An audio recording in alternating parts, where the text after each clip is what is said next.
Béni sois-tu, Seigneur, pour ta fidélité et ta grâce. Merci parce que sans toi, nous ne sommes rien. Avec toi, nous avons toutes choses. Et c'est toi qui nous disposes à pouvoir échanger avec toi sur de nombreuses choses dans le nom de Jésus-Christ. Amen. Bien-aimés frères et sœurs, nous voulons partager avec vous sur le thème « Éviter les pièges dans la gestion des talents ».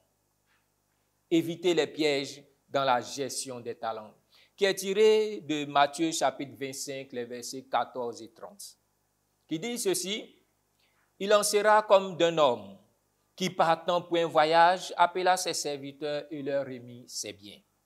Il donna 5 talents à l'un, 2 à l'autre et 1 au troisième, à chacun selon sa capacité, et il partit. Aussitôt, celui qui avait reçu les 5 talents s'en alla et les fit valoir. Et il gagna 5 autres talents. De même, celui qui avait reçu les 2 talents en gagna 2 autres. Celui qui n'en avait reçu qu'un alla faire un creux dans la terre et cacha l'argent de son maître. Longtemps après, le maître de ses serviteurs revint et leur fit rendre compte. Celui qui avait reçu les 5 talents s'approcha, en rapporta 5 autres talents. Et il dit: Seigneur, tu m'avais remis 5 talents. Voici, j'en ai gagné 5 autres. Son maître lui dit: c'est bien, bon et fidèle serviteur. Tu as été fidèle en peu de choses, je te confierai beaucoup. Entre dans la joie de ton maître. Celui qui avait reçu les 2 talents s'approcha aussi et il dit: Seigneur, tu m'as remis 2 talents. Voici, j'en ai gagné 2 autres. Et lui dit: c'est bien, bon et fidèle serviteur, tu as été fidèle en peu de choses, je te confierai beaucoup. Entre dans la joie de ton maître. Celui qui n'avait reçu qu'un talent s'approcha ensuite et dit: Seigneur, je savais que tu es un homme dur qui moissonne où tu n'as pas sémé et qui amasse où tu n'as pas vanné. J'ai eu peur. Je suis allé cacher ton talent dans la terre. Voici, prends ce qui est à toi.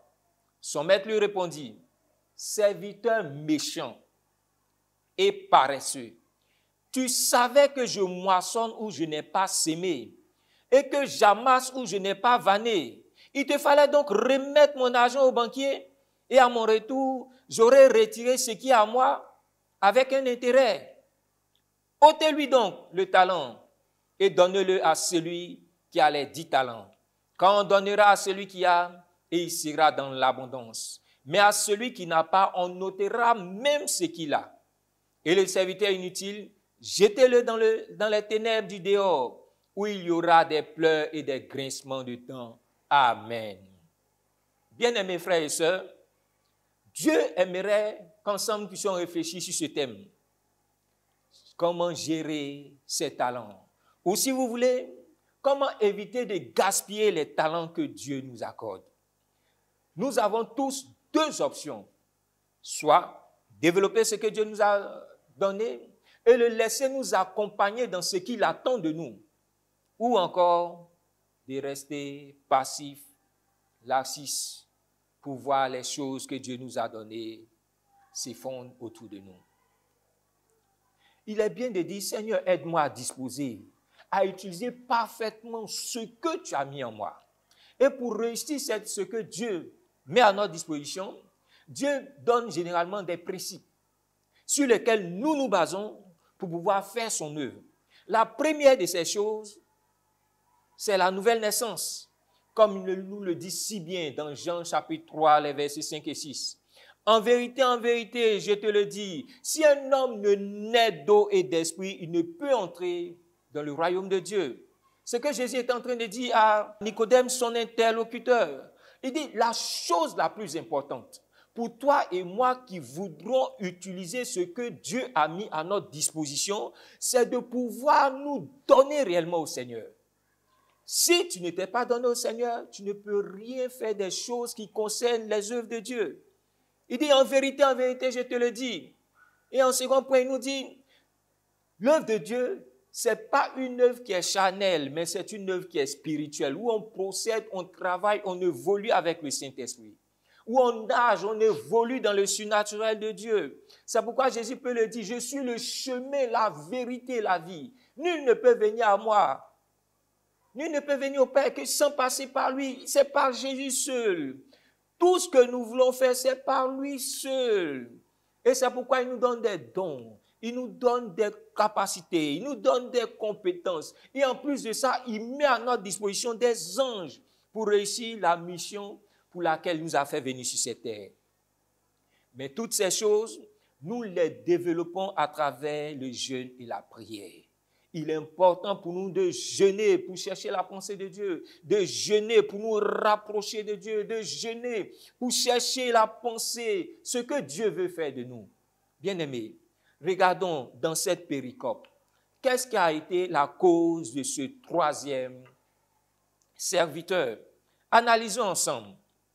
Jésus va lui dire, serviteur méchant, tu savais ce que je voulais.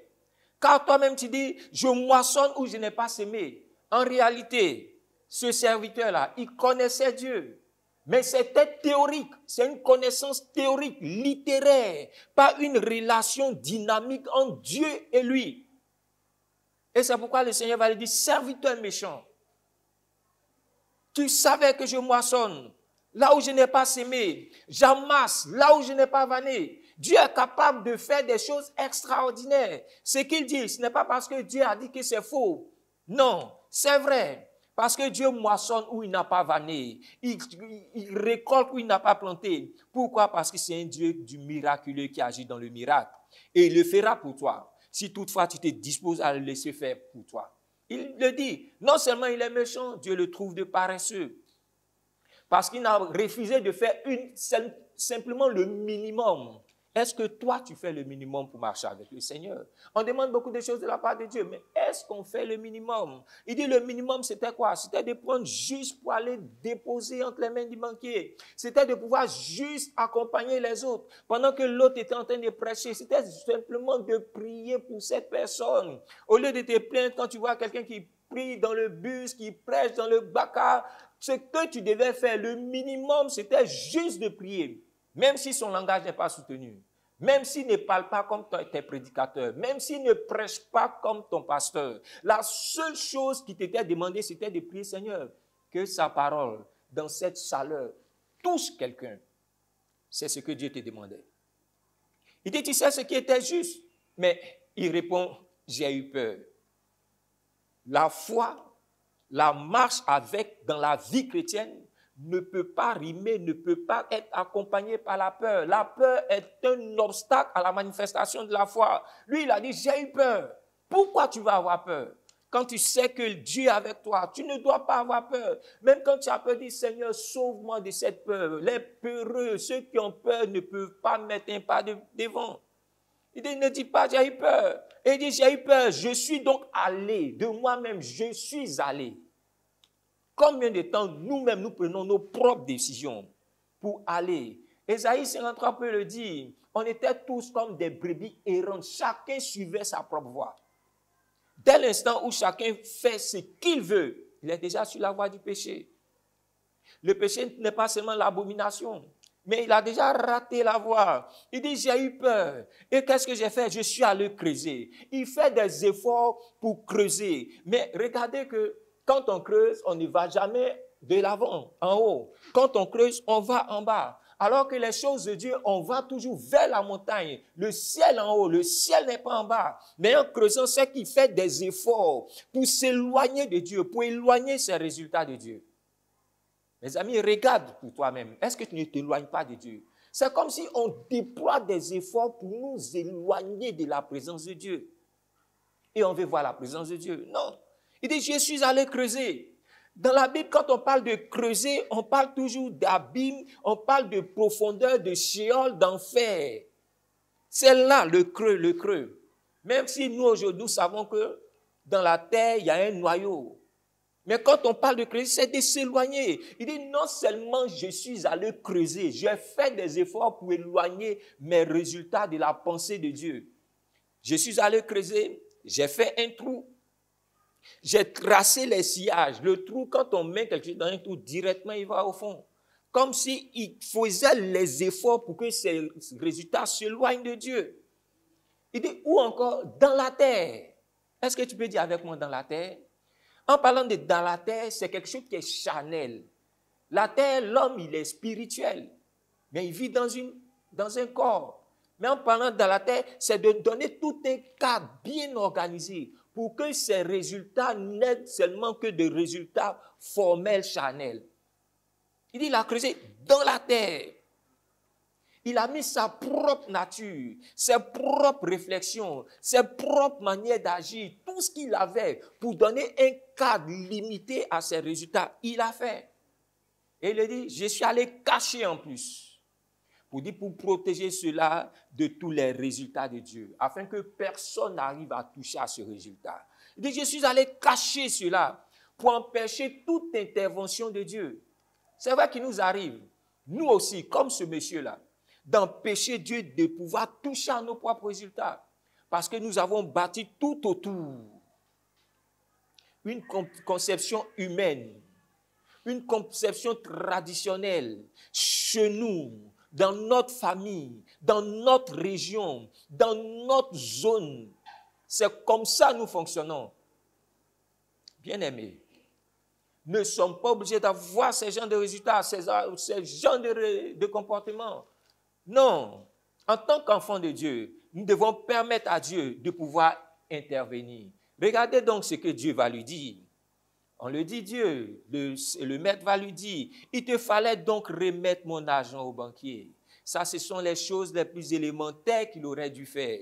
Remettre ces choses au banquier. Avec le banquier, on n'a pas de grands résultats, c'est vrai. Pour certains, c'est 3 à 6%.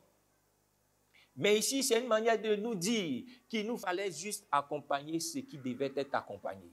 Ou tu ne dois pas mettre ta bouche, retire ta bouche. Quand quelqu'un marche dans le mal, tu sais qu'il marche dans le mal, retire-toi en tant qu'enfant de Dieu. Ne sois pas avec lui pour qu'on vous associe. Non, ne marche pas avec lui. Tant qu'il a pris une mauvaise voie, ne marche pas. Reviens vers le Seigneur et demande au Seigneur de t'aider à avoir le bon résultat. Il dit, à mon retour, au moins quand je serai venu, j'aurai retiré ce qui est à moi avec un intérêt. Dieu attend de toi des résultats. Que tu le veuilles ou pas, il attend de toi des résultats. Savez-vous pourquoi le maître pouvait être fâché contre ce monsieur-là? Ce maître-là, qui fait aussi allusion à Dieu que nous avons. Pourquoi Dieu peut être fâché de toi? Parce que ce monsieur-là, en allant préserver, cacher son talent quelque part, il manifestait une incapacité comme de Dieu de pouvoir le sauver dans sa situation.